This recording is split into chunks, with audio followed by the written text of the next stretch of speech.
So Nexigo got in touch and said, could we sponsor a video and send you a projector? And then this showed up. This tiny little doddery, minuscule little bloody thing. That's what she said. I was disappointed, I gotta be honest, because I've worked with Nexigo before and they've sent me some awesome projectors. So when this tiny little thing showed up, I thought, well, there's no way that's gonna be any good.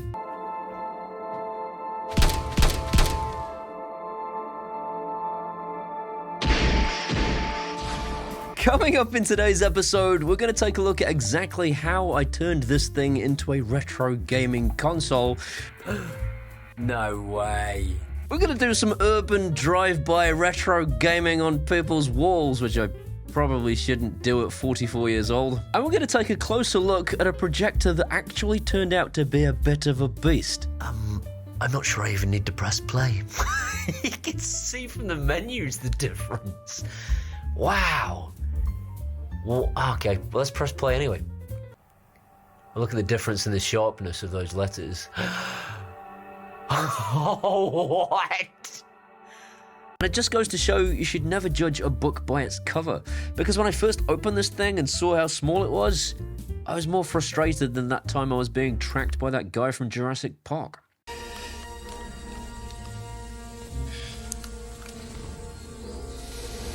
Oh my... Clever girl. Not a girl. It's not even that... Just two of us. It's not complicated. Idiot. I have my pet dinosaur.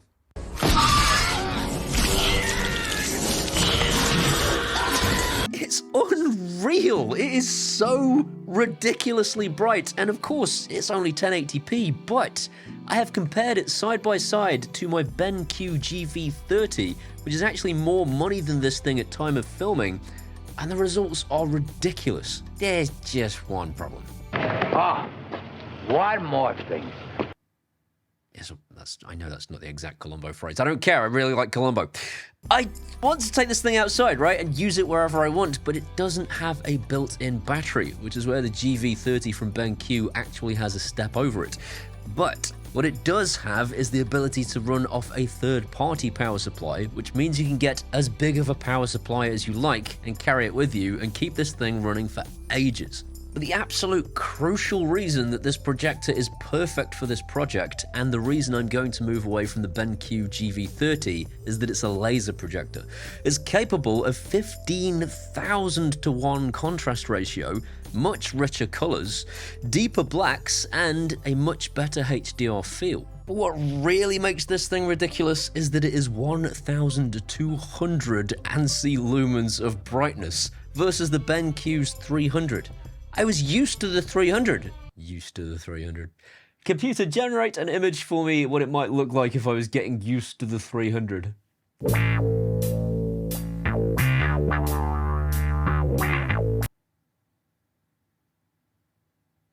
I forgot the computer's a girl. If I shine this thing in here at the ceiling, I have to turn the brightness down or it hurts my eyes. I am not joking. This is the most ridiculously bright projector I have ever seen in this small of a form factor. And we're going to find out just how well it performs out in the streets shortly. But first of all, I thought I'd see if it could play N64 games natively. Why not?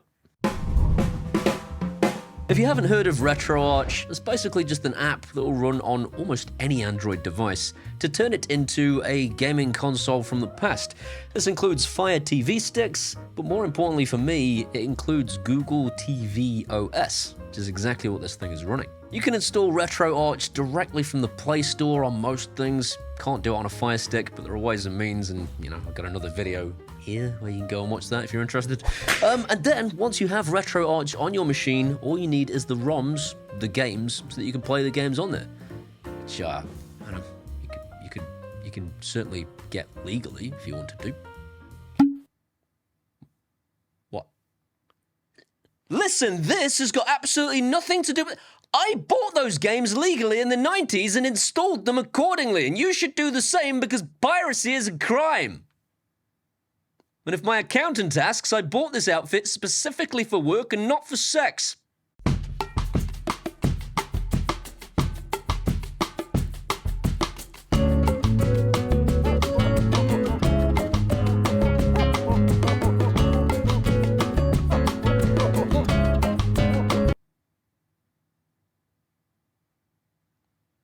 A little bit for sex.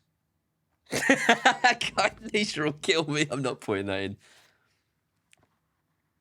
I'm putting that in. That's what she said. So I started out with Streets of Rage, which I definitely did buy in the 90s, so give me a break. And it runs beautifully. I've done Retroarch before, so I kind of had no doubt it would, and it is just the coolest thing that I can just portable this thing. Is that a word? I don't care. I can portable this thing to wherever I want to use it and connect my Xbox pad simply by Bluetoothing it to the device, and I can use my Xbox pad to play retro games on this thing as if it was a console wherever I like. After I'd done with Streets of Rage, I tried something I probably shouldn't have tried because, you know. Hello, darkness, my old friend. I've come to talk with you again. It's just me with a vape, but I did push it pretty hard. Ridiculous. So the moment of truth, will it play Mario Kart 64 from the N64 that I acquired legally? Let's find out.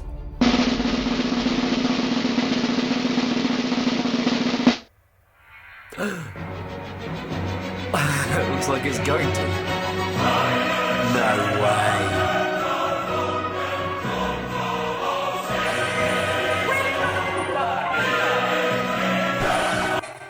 Oh, we're struggling.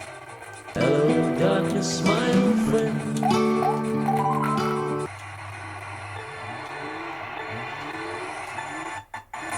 Ah, damn it. I'm pressing the wrong buttons. It's playing! It's actually playing! I have no recollection of how to play this game. Which button does what? It's working though, right? I'm blown away! A little bit of glitching, and the audio dropped out a bit, but it played. It just played Mario Kart 64. So the upshot is this projector actually does a little bit better than my Fire Stick used to. It can play all of the old 8-bit and 16-bit games just fine. Once you get into N64 territory, it does do better than the Fire Stick, but it's still really flaky. I tried to play a James Bond game and I didn't go very well. James has become incredibly slow. Hello, darkness, my old friend. Mostly because I don't know how to play it. I just ended up staring at some guy's crotch for quite some time. I don't know how to make this game work. I know how to stare at a man's crotch. This has nothing to do with that Spartan thing. This thing auto keystone corrects, it auto focuses, and it does so literally every time you pick it up and shove it at a different thing. If you point it at a different wall, it immediately corrects itself to the best possible picture it can. If it doesn't quite get it right, you can do this manually yourself. And this is another area that the Nexigo Nova Mini has the BenQ GV30 beat. Listen, I know you didn't come here for a review, and I know you just want to watch me make a fool of myself in public by projecting gigantic video games onto... Listen, we'll do that in a bit. What I want to tell you is that I am going to replace my BenQ GV30 with this thing because, not just because it's a better picture and because it's brighter and because it's more pixels, it's because I can also have it to one side of me pointing at the ceiling, point it towards the middle of the ceiling and have it do the whole keystone thing, not just horizontally, but vertically too, which is something that the BenQ GV30 can't. It's always off to the side when you're in a hotel room and you're kind of looking up like that. I use the BenQ all the time. Not anymore, I'm replacing it with this. You can also set it to automatically adjust its brightness levels depending on the ambient light level of the room too, which is the first time I've seen this in a projector that is this portable. But there are two other areas it's got the BenQ beat. First of all, that sounded really cool, the BenQ beat. BenQ beat are gonna rock your world. BenQ beat are gonna drink until they hurl. Yeah. I want to be in the BenQ beat. That'd be a good band. It's got a backlit remote, and that is huge because so many projectors don't have backlit remotes anymore, and we're all sat in the dark. That's the whole point of a projector. The darker the room, the better. So the backlit remote is awesome, but also built-in Netflix. The BenQ doesn't have that. You can, of course, add a Fire Stick, but then you're adding an additional expense. This thing has it built in. And for anyone new here and you're thinking, well, what do you mean Netflix isn't built in? Netflix is built into everything.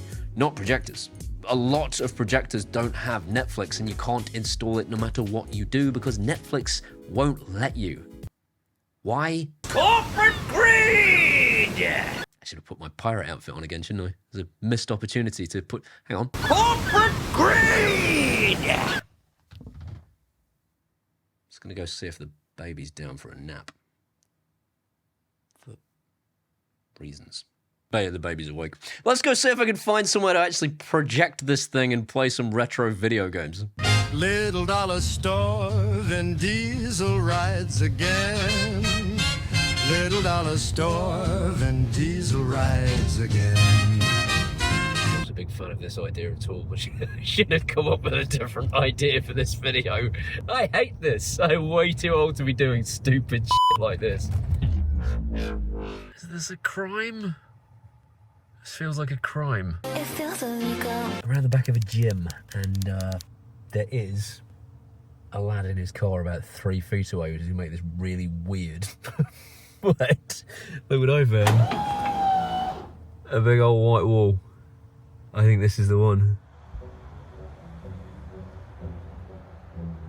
This is the this is the stupidest and the coolest thing I've ever done simultaneously. I just want to try and give you a sense of the scale of this thing as several people are still watching. It's an alleyway right there. I didn't realise that's what it was. People walking past with their dogs and stuff.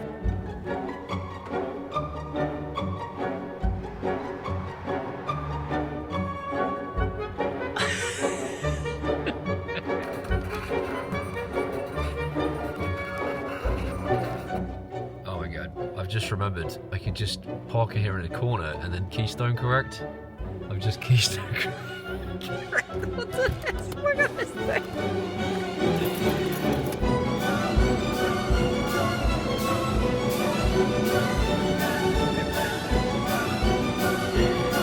Complete insanity. It's been fun. I enjoyed that a lot more than I thought it would. I've had this really weird sense now that I'm about to leave, and I feel like I'm about to leave my games console behind, but I'm not. It's here. This is my games console. It's just weird that it's on that wall over there, and I'm gonna leave the wall behind, but obviously that's not where the game is. Paul Hibbert finally understands what a projector is. Amazing. That was good fun. At time of filming, there is nothing on the market that is this size that produces a picture that is that crisp and that bright. Laser projectors are awesome, and this thing, I cannot believe the price tag on it. It is so much cheaper than it ought to be. But there are some things that I am marginally disappointed with. Don't get me wrong, I'm not as disappointed in this in any way, shape or form as I am with Mary Jane in Spider-Man for not knowing who the hell Spider-Man was. I mean, come on, idiot. I think I have a superhero stalker. I was in the neighborhood. You are. Clearly Peter Parker. On account of the voice and the fact that you just watched him beat up 3 blokes with his mask off for a full minute. Go on then. Have an upside down snog. Idiots.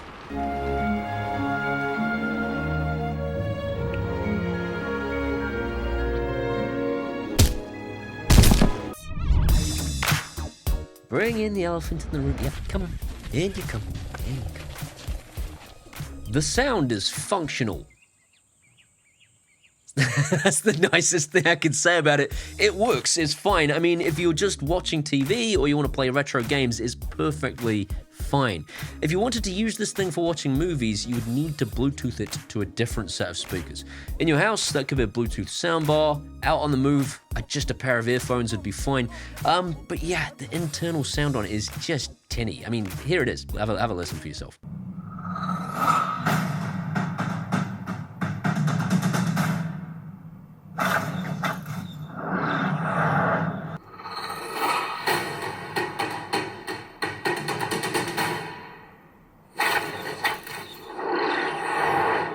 two other criticisms, and the first one is that why not do what BenQ did?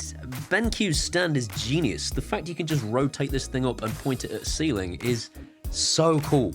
And I can do the same thing with this by buying a Gorilla Pod, but again, you're going to spend another 40 quid to achieve that, and it's a bit of a shame that you're going to have to do that when it could have just come with a stand that would allow you to point it right up at the ceiling. It does have the little thing that you can kind of poke it up at a wall, but I mean, I go to hotels all the time with the BenQ. I want to replace it with this. I'm going to have to pack the Gorilla Pod too. And also subscribe. Maybe I'll do an update at some point. Subscribe to this video if you like this sort of thing. I do a lot of technology reviews, and I do a whole bunch of smart home stuff, and generally try and make you laugh by green screening myself into places I don't belong. I have something wrong with my brain. I can't say enough good things about this projector. It is similarly priced to the BenQ GV30, which everybody has been raving about for a very long time, but it is night and day the difference in picture quality and brightness. If you're in the market for a mini projector that you can just toss in a rucksack and take with you, this is absolutely the one to buy. If you're thinking, well, I only have the money for the BenQ, save up. This is out of this world. As usual, there are links in the description as to where you can pick one up. In the meantime, this video was brought to you by these incredible people. They're my patrons from Patreon, and without them, I wouldn't be doing this for a living. If you want to be like those guys, or the guy that I'm thanking personally this week, who is my latest patron, Patrick Wolfram, let's face it, he has the coolest name I've ever heard. You can do that at either Patreon or buy me a one-off beer at PayPal, and either way, I'll genuinely love you forever. These are my Facebooks and my X and my Threads and my Instagrams and my TikToks. Coming out there, we can be best friends. See you next time.